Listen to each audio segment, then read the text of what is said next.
What's good, y'all? It's your boy Javi, aka Down Since 96. And yes, I'm alive. I'm back. Happy New Year, everybody. I just wanted, like, after my birthday came, bro, I ain't even gonna cap to you. I'm like, you know what? Let me take a month vacation off away, cause I ain't even gonna lie, work got busy and just the holiday season. I'm like, yeah, let me just ease off the gas for a little bit and come back in the new year fresh and just, you know, gas full throttle all the way to the flow. But I ain't gonna care. I'm here to talk about the WWE Raw premiere on Netflix, and I got a lot of thoughts and things that I observed and just predictions, and I got some stuff I want to get off my chest, so that's why y'all getting a video today. So let's just jump right into it. Alright, so here's my initial thoughts about just Raw being on Netflix. Now, I must say this. The production level and quality has just gone all the way up. Like, bro, I'm sitting up here peeping. I'm like, oh, they switched over to Sony cameras now. They got like a little aerial drone shots and all kind of other little stuff. It was like they low-key gave the vibe of a PLE low-key. Like, this was the vibe they was hyping up.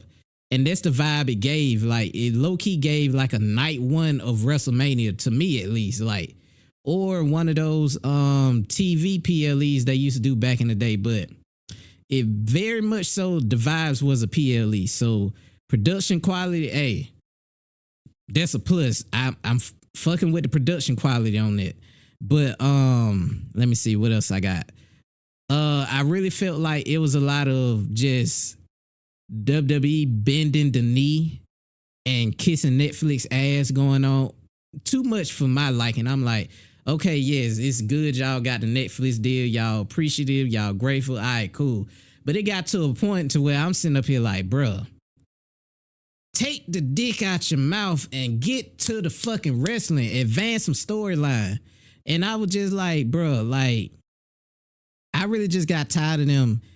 Every time somebody grabbed the mic, thank you, Netflix. Thank you, Netflix. It like they acting like Netflix Abraham Lincoln and he just freed the slaves or something. Like, we are eternally grateful for you type shit. Like, bro, I don't get it. I mean, I get it from a business standpoint, but it's like, all right, nigga, just stop it. Stop it. Then we got Triple H, like, he opened up the show. How they opened up the show was dope. They kind of went through a whole little montage of WWF, WWE, all the attitude eras and all of that shit.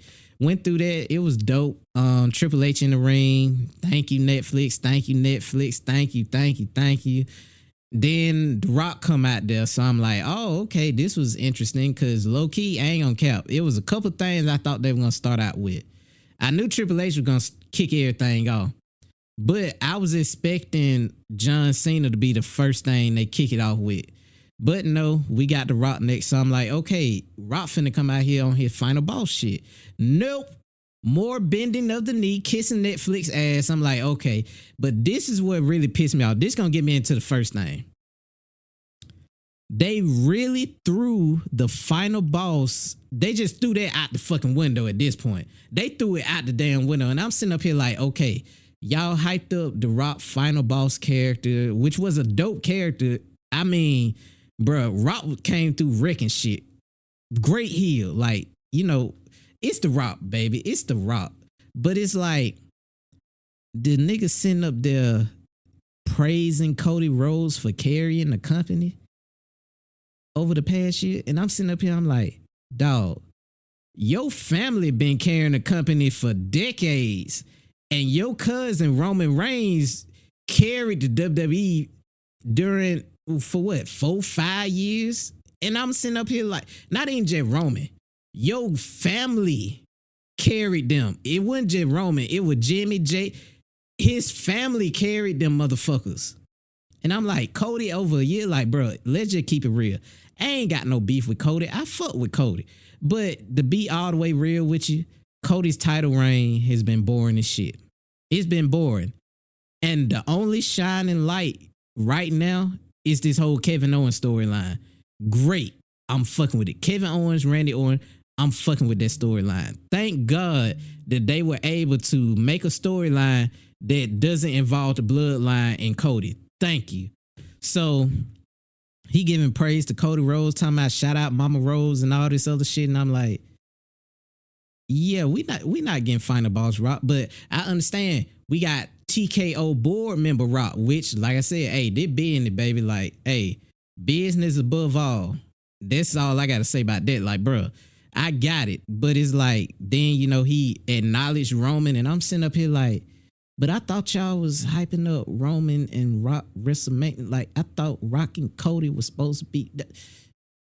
Okay, all right, so that pissed me off to begin with, but I'm like, you know what? Maybe it's just for this one night. Maybe TKO Rock, had to come out there, play nice, his kids were there, like, honestly, to be real with you, another thing that I gotta hit since I'm still at the beginning of the show. How in the fuck are we on Netflix and we are sitting here watching fucking commercials like we on network goddamn television? Like, bro, I really feel like Netflix used the WWE as a Trojan horse. So now they finna start feeding us ads in between the content the way Amazon do and Hulu do if you won't pay a certain tier. So I'm like, damn. Like, it just like, I really peeped that. I'm like, they using this as a Trojan horse because Netflix is its own standing company. They don't really have to sell ads to make money. And then too, I'm sitting up here thinking like, okay, what is that number that you even like propose to a company to say, oh, we gonna run your ads during our live streaming event? Maybe it's some shit like Twitch and Kick. Maybe it's a split like that. I don't know, but it was very weird. And I'm like, okay, Netflix, don't be surprised if they start rolling out ads and say, well, if you want ad-free Netflix, you got to pay $47 a month now. So I don't know, but I ain't gonna cap to you. Netflix jumping into the live space just between the WWE and the NFL Christmas Day games. I'm like, I would not be surprised if Netflix has like a Twitch streaming service or something like that. Like, I really do think Netflix is gonna come out with something similar to Twitch or something.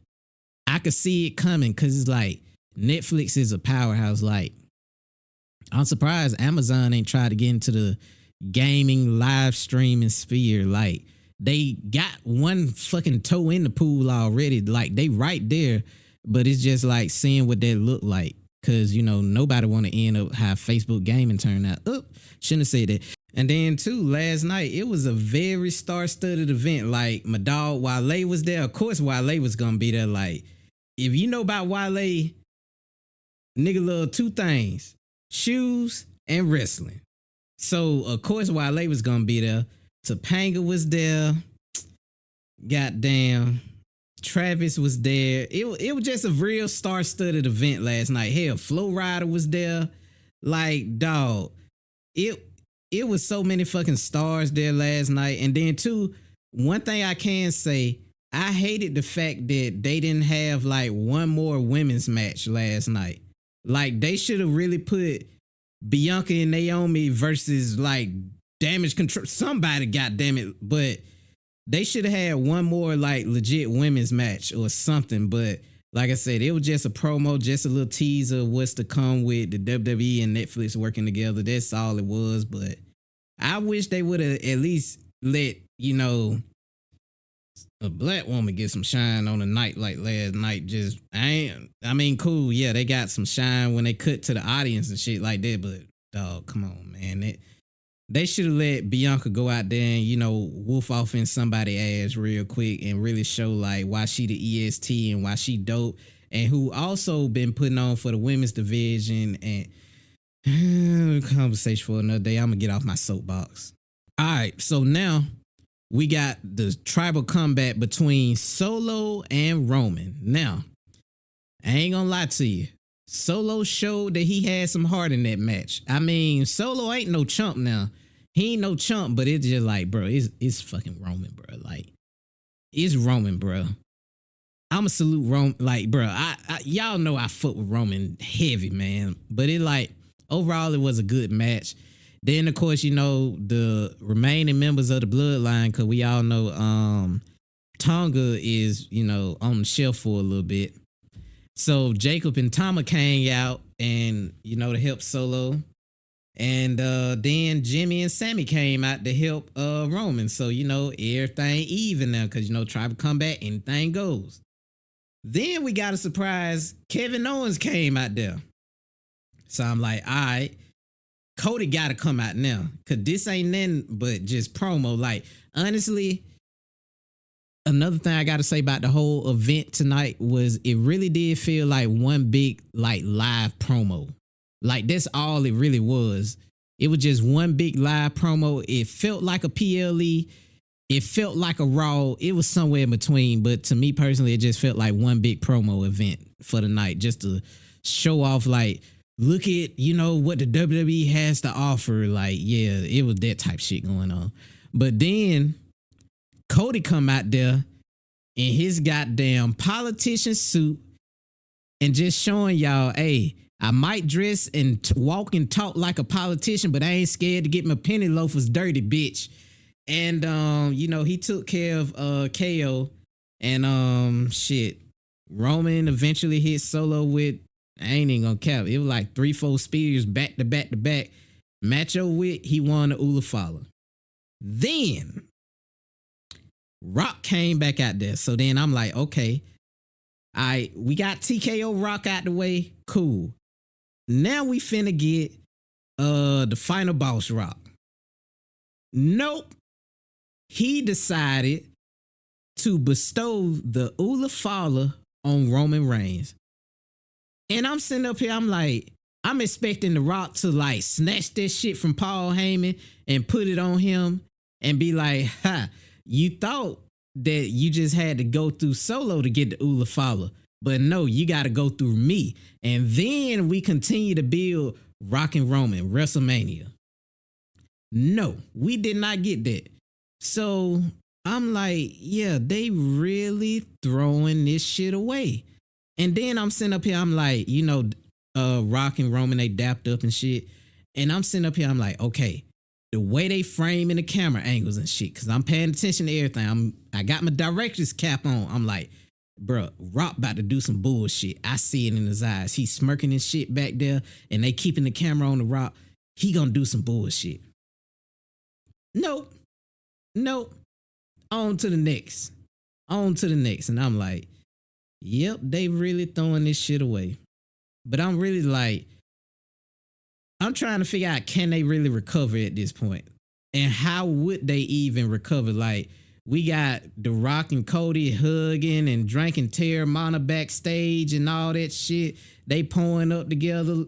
They ain't ops no more. They don't squash the beef for the time being. I'm like, okay, how are you going to get from this point here to, we beefing again, I'm final boss Rock again?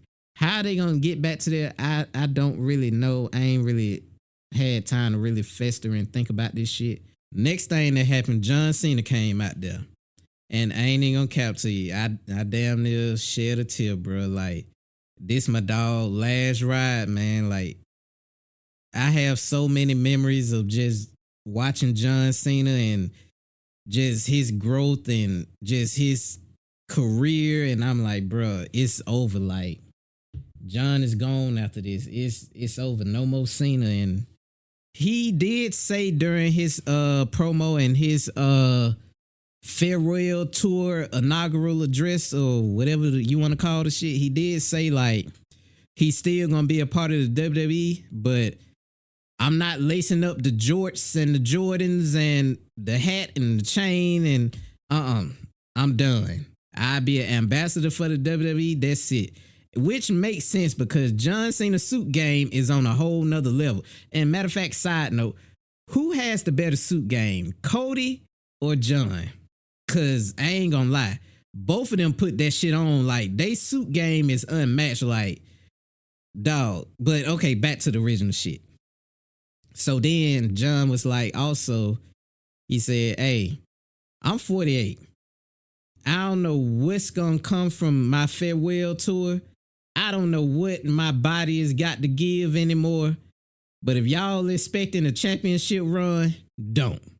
Like John went out there keeping it a thou wow about this shit. He like, bruh, I'm just doing this shit one last time just because it's the right thing to do. And, you know, people done grew up with me and, you know, follow my career. It's the least I could do is just give y'all one last farewell tour.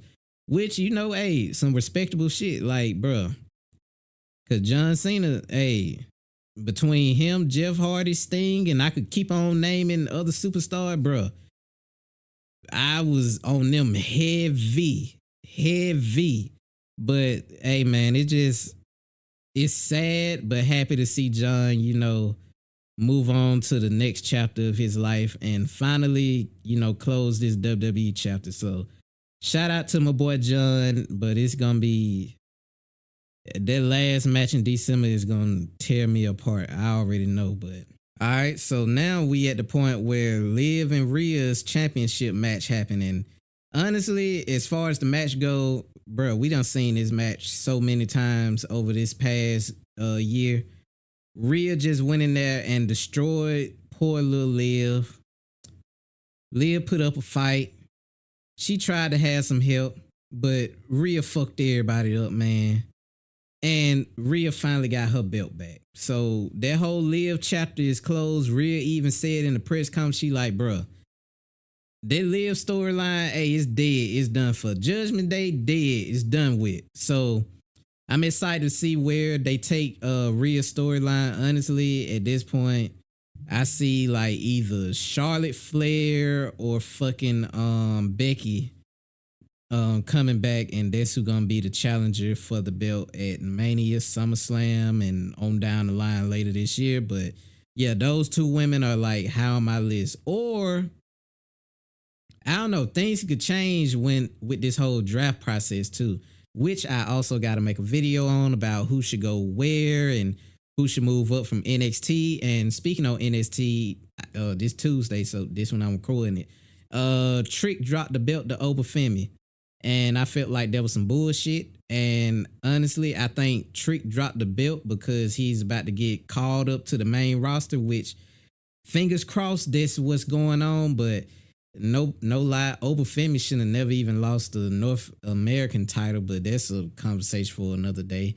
But yeah, that's one thing I do like about NXT. They not afraid to like have you know the superstar play hot potato with the belts and shit like that. Like it's really like NXT, everybody get a shot and a chance to shine. So, and not to mention they have the best females wrestling division in the company, but that's a whole nother conversation. But okay, back focus. So yeah, Rhea got the belt back. Thank God Liv ain't got it no more because her championship reign was like Cody's, boring. So I'm glad it's over with. I don't know where they're going to take Liv's storyline now.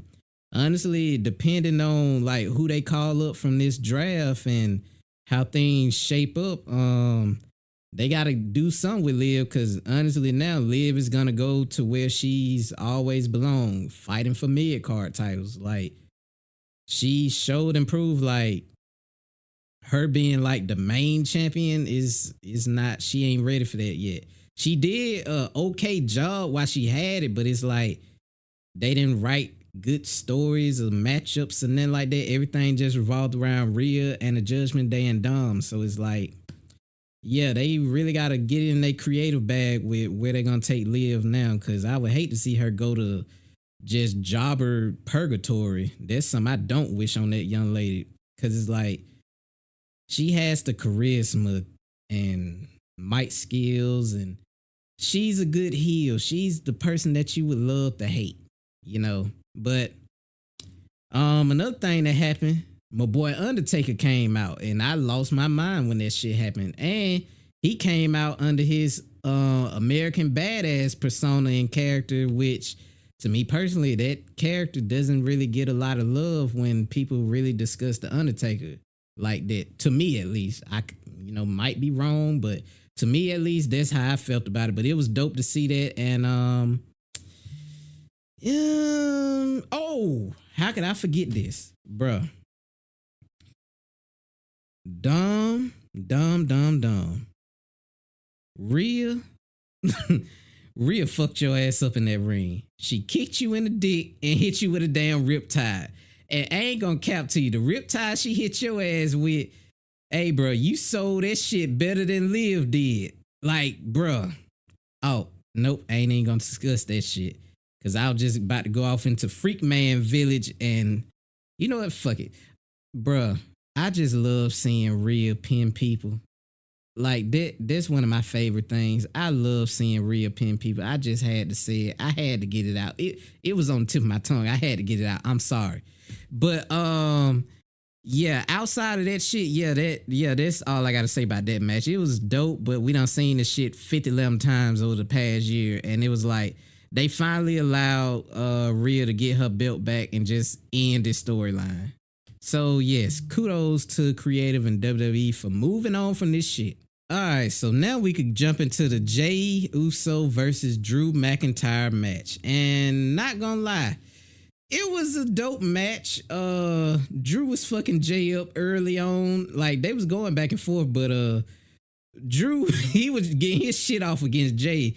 Like he was getting his shit off, bruh. And I ain't gonna cap to you. Overall, it was a good match. And hold up, before I even really talk about the match, how could I skip out on this? Travis Scott came out with Jey. They made that long ass, just steep climb from the top all the way to the ring. And then too, Travis had a fucking blunt in his hand, smoking that shit. I'm like, this is what I want to see from Raw being on Netflix. This is what I want to see. And they was letting the crowd curse. They weren't, bleeping it out and then like that. But with that, I really feel like, they like, all right, we gonna let some of them slide. But, fans, y'all don't go too crazy. Like, we gonna let some of them slide. But, hey, just don't think y'all could sit up here and just be cussing without, getting bleeped out. Like, hey, we running commercials on this shit. And we need those sponsors. Like, bro, even the ring, it was covered in shit. Like, what was it? Fortnite, Prime, and all kind of other little sponsors and ads and shit. I'm like, I wonder if they gonna keep, the ring with all the sponsors and stuff like that. Like, I was cool with it being on like the barricades and the barriers, but in the ring, I'm like, that's another hint at why it kind of felt like a PLE too, because PLEs, they normally had the big ass Prime logo or some logo in the middle of the ring and all of that. Then they changed to the color. It was, it was a black matte. It wasn't, the usual white. But yeah, it was dope. And then too, just even like, it's this one dude, he was in like a wheelchair, but it was like DX the fuck out. Like, that shit was dope. It was during the entrance, of Travis and Jey. I just had to point that out because that was dope as hell. But yeah, back to the match. Yeah, it was a dope match. And then too, if I'm Drew, I'm pissed the fuck off too. Like, I'm mad as fuck at the way in which I lost. But hey, this Drew versus trying to take on the bloodline, that may be the story for Mania involving like Jey, Jimmy, Sammy. Yeah, that may be the storyline. Like, it's gonna be a match between one of the three. I know that much, but it was dope to see that. Then we got some promo from Gunther. He wasn't there. He just dropped promo, just about the heavyweight belt. And I just gotta say this: I fuck with Gunther too, but his championship reign has been fucking boring as hell. And if it wasn't for Finn Balor and Judgment Day, Priest would have the heavyweight belt back, and Priest would do a better job at being a champion than Gunther. I'm sorry. I'm not impressed with Gunther's championship reign. It's been very boring and lackluster, and I feel like Damian Priest could do a better job. Or I say my predictions and thoughts for later, but yeah, just give it back to Damian, and we go back to the drawing board on that shit. But yeah, that was Jey versus Drew. I mean, overall, it was, a solid match. Like, this the thing about this whole event last night. They hyped it up like it was a PLE, so people had high expectations, but they pretty much overall just gave you a regular old Monday Night Raw with just some special appearances and better production. That's how I look at it. Cause I had watched it back earlier today while I was at work, and I'm like, yeah, I see why people is like it was some bullshit, but at the same time, it's like it wasn't nothing but just one big promo and just like artist showcase event to me. That's how I look at it. So I'm just happy that the production value is up. That's the number one thing. Is if the longest that's up, I'm cool. I'm Gucci. We could build off of that. But yeah, it just was one big promo last night.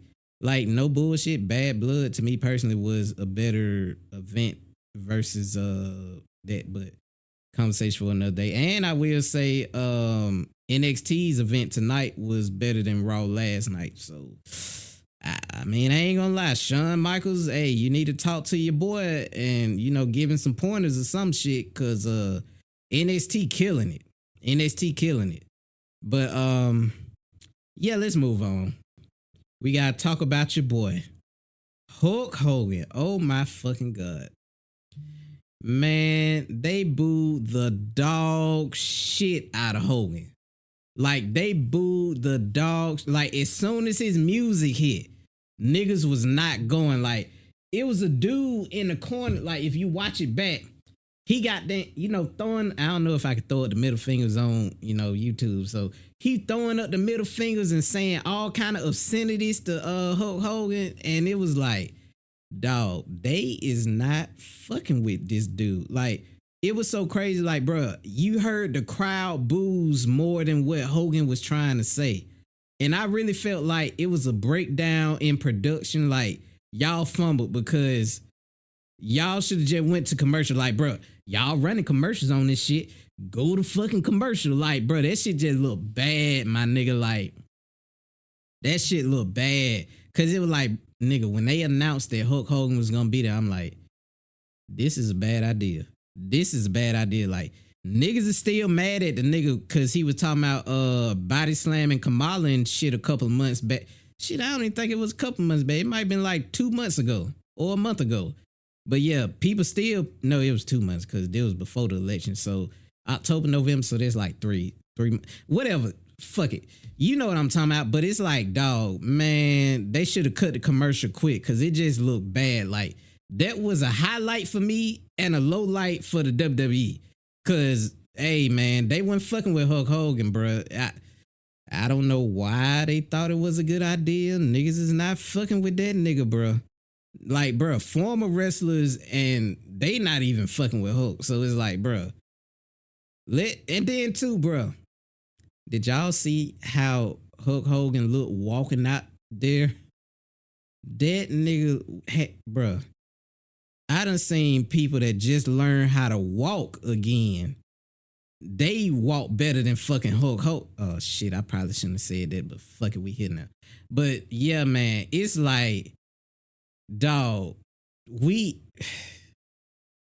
they just shouldn't have never even had Hulk Hogan there, bro. That's really all I gotta say. In production, y'all should have went to commercial or some shit because that shit just looked bad. It was terrible. Like, once y'all start hearing them boos and shit and they ringing out louder and you gotta try to raise the levels on the mic to try to match the audience booing, it's like, yeah, cut the commercial. Like, just cut the commercial because it was like, only thing Buddy did was go out there and bend the knee to Netflix like everybody else been doing all night. Just bending the fucking knee to Netflix and then promote his bullshit ass beer he got. But yeah, that's all I got to say about that. That is all I have to say. All right, so now we at the main event of the night. Seth versus CM Punk. And I got to say this. Seth put that shit on last night. Bruh, I'm sorry. He put that shit on. I was fucking with that shit. Like, bruh, the coat. Hey, man. I need somebody to make me one of them. That motherfucker was cold. Seth went out there looking like the White Blade, goddammit. Like, bruh, Seth was on his goddamn evil villain shit last night. Which, hey, that's Seth Rollins, just over the top, and he know how to, play his character and play his role. Like, hey, Seth does a great job at that shit. And yeah, overall, this match was just two motherfuckers who like they really did look to me personally like they wasn't 100% for real per se. Like some of the spots they did, I'm like, yeah, well, CM Punk, his body is completely destroyed. He even said it in the press conference. He was like, yeah, my body is done. Like my body fucked up. Like it's fucked up. Like I ain't, calling it quits yet, but just know my body is done. And then yeah, CM Punk was curb stomping Seth. Seth was hitting the GTS on CM Punk. It was just, it was a decent. It was a Raw match. It was a regular Monday Night Raw match. Like I said earlier, bro. Just take it for what it is. It's Raw, except they not on USA. They on Netflix. That's how you gotta treat the shit. That's it. With better production value and quality and shit. That's what it is. But yeah, overall, I mean, I wasn't mad at the match. It was dope to me personally. Like both of them hitting they signature moves on each other and shit like that. And yeah, I mean, it was solid to me. Like, bro, it really ain't too much I gotta say about it. Like, I really just treated this like a regular Monday Night Raw, to be honest with you, except they on Netflix. But I'm happy they got their production value up. But yeah, I really ain't got too much to say. But I already know they're gonna do this match again, probably at Mania.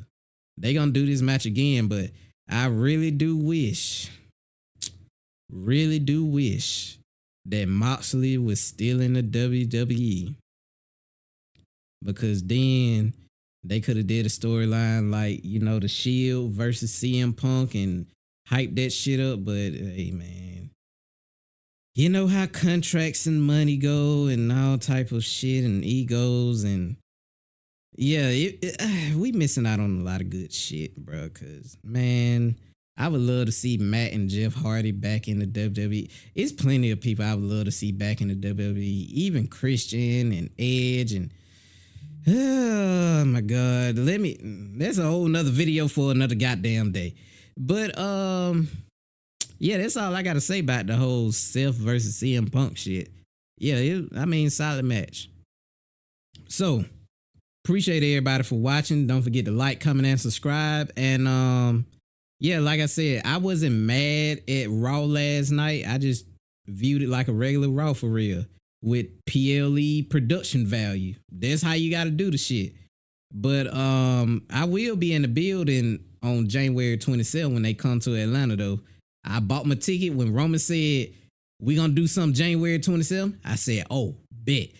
Bought that ticket right then and there. So yeah, I ain't gonna lie, I'm gonna do a better job at like recording shit when I'm out and posting and uploading and stuff like that. But yeah, I'm gonna do a better job at that. But yeah, I mean, I'm not mad at this Raw. If I really had to give it a grade for real, minus all of the ass kissing, I would give it a C minus. And I'm doing that simply because the way they hyped that shit up, it was just lackluster as hell. Like it was lackluster as hell. They did not reach the mark. Like it was just one big ass live promo about what Raw can bring and what it will bring to the platform of Netflix. That's all this shit was. It was just, hey, we coming in here, kissing ass. We putting our best performers out there, showing what we could do, and then we could build from there. But I pray to God they did not fumble this final boss shit. That's my big takeaway. I pray to God they did not fumble that final boss shit. And yeah, that's it. So like I said, don't forget to like, comment, and subscribe. I'll catch y'all in the next video. I'm out.